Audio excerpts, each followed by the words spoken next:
The yips are a very well-known phenomenon amongst athletes. It's where an athlete suddenly loses a motor skill that they previously were very experienced at and very skilled at. But it happens in medicine too. I know because it's happened to me. With a lot of hard work and a good plan, I was able to conquer it. Here's how I conquered it and the strategies that you can use if it happens to you too.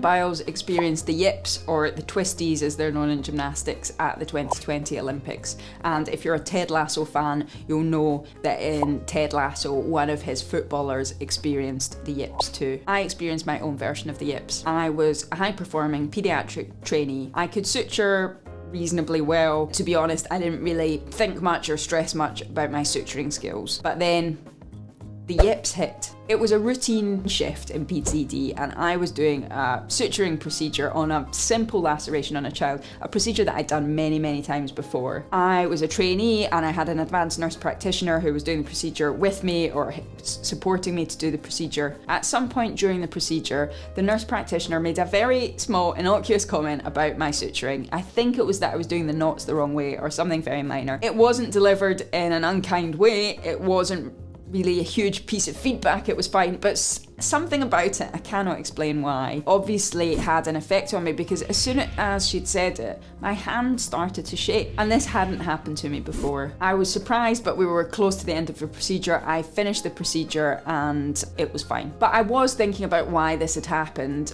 and a couple of days later, when it came to the next time that I was doing a suturing procedure, I had the family in the room, there was a consultant who was with me doing the procedure, I was a trainee. The same thing happened, but worse. So I was part way through the procedure. I don't think we'd got very far in it. My hand started to shake again. But I don't just mean shaking a little bit. It was shaking really badly. I mean, it was all over the place.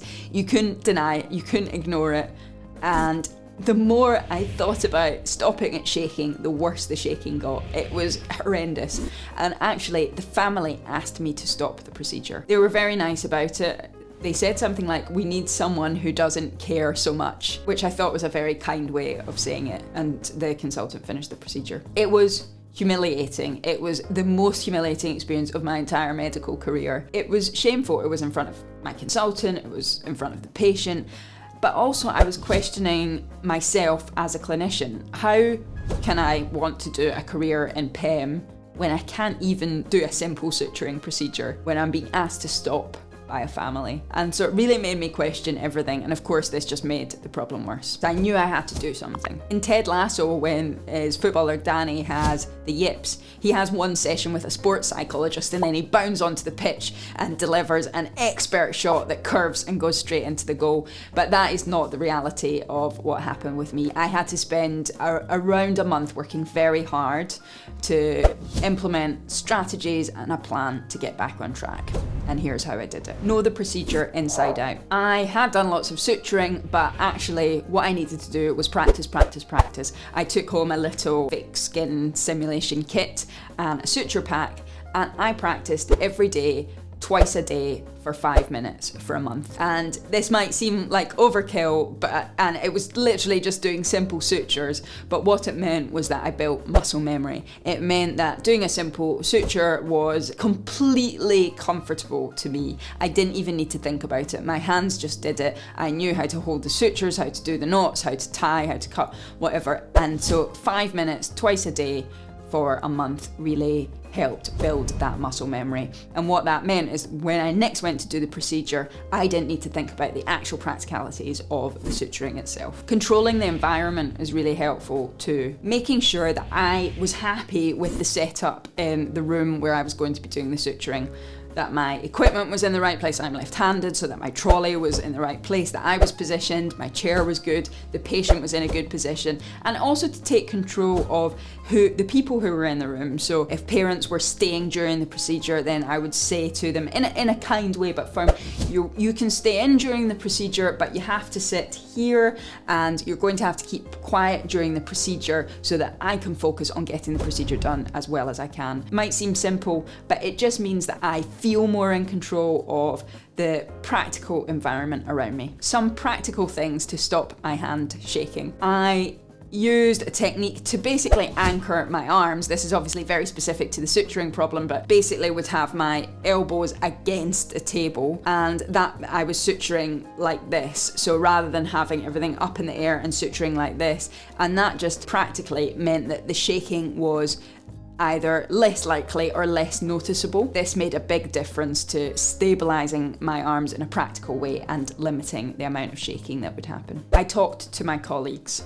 This is not an easy thing to do. I've told you how shameful I felt about it, how humiliated I was, but actually talking to my colleagues and also my consultants about the problem made it less of a burden. I was able to hear their experiences of different or similar things that had happened to them and how they'd overcome it, and just being able to share it meant that it was in many ways less shameful, because I was able to get their support, their listening, their empathy. Although it seems hard and you want to just bury it and just not talk to anyone about it, I urge you to actually reach out to your colleagues and talk to them about the difficulties you're facing. Talking to the family during the procedure was really helpful. In a way, it's kind of related to the controlling your environment, where you practically organise your equipment. Being able to talk to the family helped me feel more in control of the situation. I'm sure it projected confidence to the family too, but while I'm doing that, it allows me to feel like I know what I'm doing, I'm confident, and it helped distract me from feeling stressed about the procedure.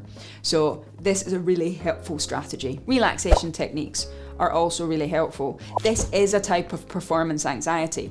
I'm not an anxious person. I actually can't think of another time where I've had an anxiety related issue, but this was definitely anxiety related. And so using relaxation techniques, whether that's mindfulness, meditation, whatever works for you, really helps. So in that moment, you can take your breath and you can focus, and you can calm any anxiety or panic or worry that you're having. After 4 weeks of doing all of these things, it actually worked. I went back to suturing patients, and I'm not saying miraculously I've never had a shaky hand again, because actually when I went back, my hand, it did shake a bit, but because I was using all these strategies, I was able to overcome it. It didn't get to the point where it just got worse and worse and worse, and so that it was obvious to everyone. It was just a small thing that I was able to get on top of, and I was able to successfully complete the procedure. And over time, as I did it, it became less of a problem. And now, 10 years, more than 10 years later, I don't think about it at all when I'm suturing. I can suture confidently, I can suture complex lacerations. I'm not saying my hand has never shaken in 10 years, it may do occasionally, but it's really not something that I think about, because all of these strategies, I still use some of them, you know, controlling my environment, anchoring my arms. I still use these because I've got used to implementing them every time I suture. And so it's no longer something that I think about or worry about. I'm not an Olympic athlete, but we do have times where our own version of the yips impact us on medicine. If it happens to you, I hope these strategies can help you overcome your challenges too.